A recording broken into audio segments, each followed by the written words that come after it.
Pemirsa, ribuan warga PD Jaya Aceh hingga kini masih tinggal di pengungsian. Mereka masih enggan pulang karena masih trauma dengan gempa yang meluluh lantahkan rumah mereka. Sampai kapan mereka akan bertahan di pengungsian dan bantuan apa sajakah yang benar-benar mereka butuhkan? Rekan saya Zaki Hussein akan berdialog langsung dengan Bapak Yusri Abdullah langsung dari PD Jaya Aceh. Baik, terima kasih Tiwi. Selamat sore Bapak Yusri Abdullah. Assalamualaikum. Ya, selamat sore. Waalaikumsalam, selamat sore. Ya. Dan di barusan ini ya helikopter lewat, jadi saya kurang dengar suara, minta maaf. Baik Pak Yusri. Pak Yusri, untuk mengawali perbincangan kita, saya juga ikut menyampaikan turut berduka cita Pak dengan bencana alam yang dirasakan oleh Pak Yusri dan keluarga besar di sana. Ya, alhamdulillah. Baik, Pak Yusri, Anda sebagai warga PD Aceh sudah sekian lama dan bila dibandingkan dengan gempa-gempa yang pernah terjadi, untuk yang kali ini bagaimana Pak? Nah, kalau memang gempa yang terjadi di Aceh, selama gempa terjadi selama 60 tahun sudah, itu sangat dahsyat pada gempa tektonik ini. Namun gempa yang waktu tsunami itulah lebih besar, tapi tidak separah ini Pak. Separah dalam arti atau perbandingan efeknya terhadap bangunan ataupun infrastruktur yang ada di PD Aceh begitu ya Pak Yusri ya? Benar sekali. Ya, Pak Karena Yusri. ini kan bisa menutupkan semua infrastruktur ya. Ya, Pak Yusri, dengan evakuasi yang sedang dilakukan oleh pemerintah dengan tim gabungan lainnya, dari kacamata Anda sebagai warga, bagaimana Pak? Sudahkah berjalan dengan seharusnya atau bagaimana? Ya, alhamdulillah berjalan dengan seterusnya dan banyak bantuan dari luar, dari sukarela, dari sukarelawan banyak yang membantu kami di PD Jaya sehingga sudah mengurangi rasa trauma. Tetapi masih banyak juga pengungsi-pengungsi masih di pengungsian yang memang trauma untuk pulang ke rumah halamannya masing-masing. Baik, Pak Yusri, kami mendapatkan informasi dari Kepala BNPB, Kepala Pusat Data Informasi dan Humas BNPB, Pak Sutopo, bahwa ada banyak infrastruktur yang juga rusak terutama di daerah PD Jaya Aceh begitu. Untuk mendapatkan kebutuhan sehari-hari Pak, seperti air bersih begitu, terutama air bersih, bagaimana Pak sampai sejauh ini? Sudah ada bantuan dari Kementerian Sosial? Ya, selama 2 hari belum nampak adanya bantuan, tetapi masyarakat itu bergotong royong mencari air bersih untuk kebutuhan sehari-hari, baik memasak ataupun memandi gitu. Iya. Apalagi yang menjadi kebutuhan utama dari warga saat ini Pak Yusri yang rasanya sangat susah untuk didapatkan?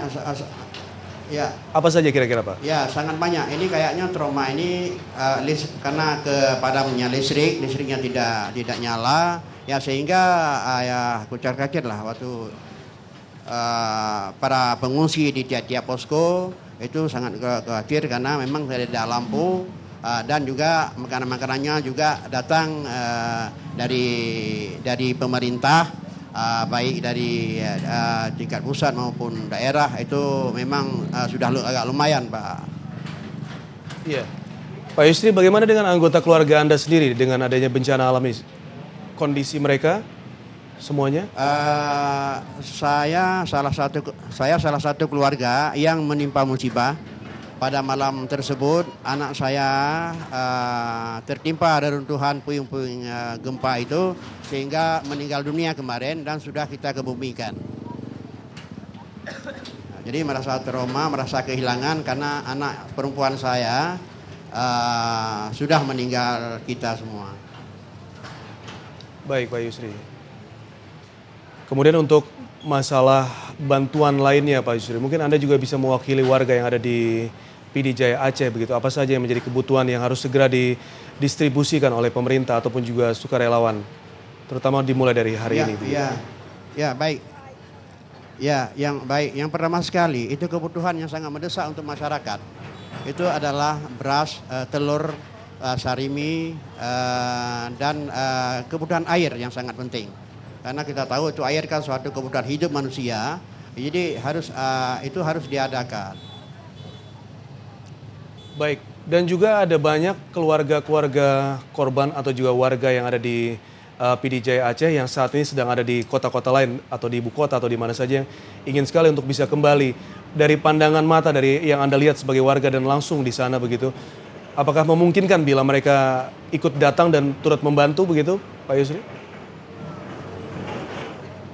Sebagian begitu dari Medan, dari Jakarta, baik dari Losmawe, dari daerah Aceh itu berdatangan banyak sekali pada saat ini. Banyak masyarakat dari Aceh, non Aceh itu yang datang ke PD Jaya, ke Kecamatan Merdu untuk melihat bagaimana runtuhnya bangunan-bangunan yang memang bangunan-bangunan itu sangat-sangat fondasi ten.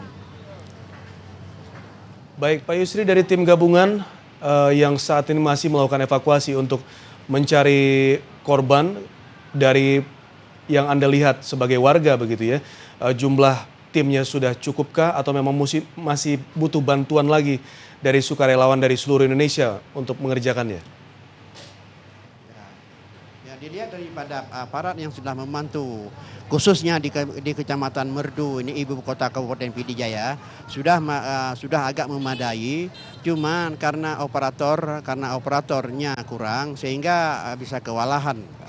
Cuman operatornya saja, kayak alat-alat berat gitu untuk mengangkut puing-puing yang ada untuk dibuang ke tempat lain supaya lebih nyaman dan aman masyarakat di sini. Baik Pak Yusri, terima kasih banyak atas informasi Anda dan sekali lagi kami turut berduka cita atas kehilangan. Semoga Anda selalu diberikan ketabahan dan kesabaran dan juga bisa menjalani bencana ini sampai nantinya bisa kembali pulih. Terima kasih banyak Pak Yusri.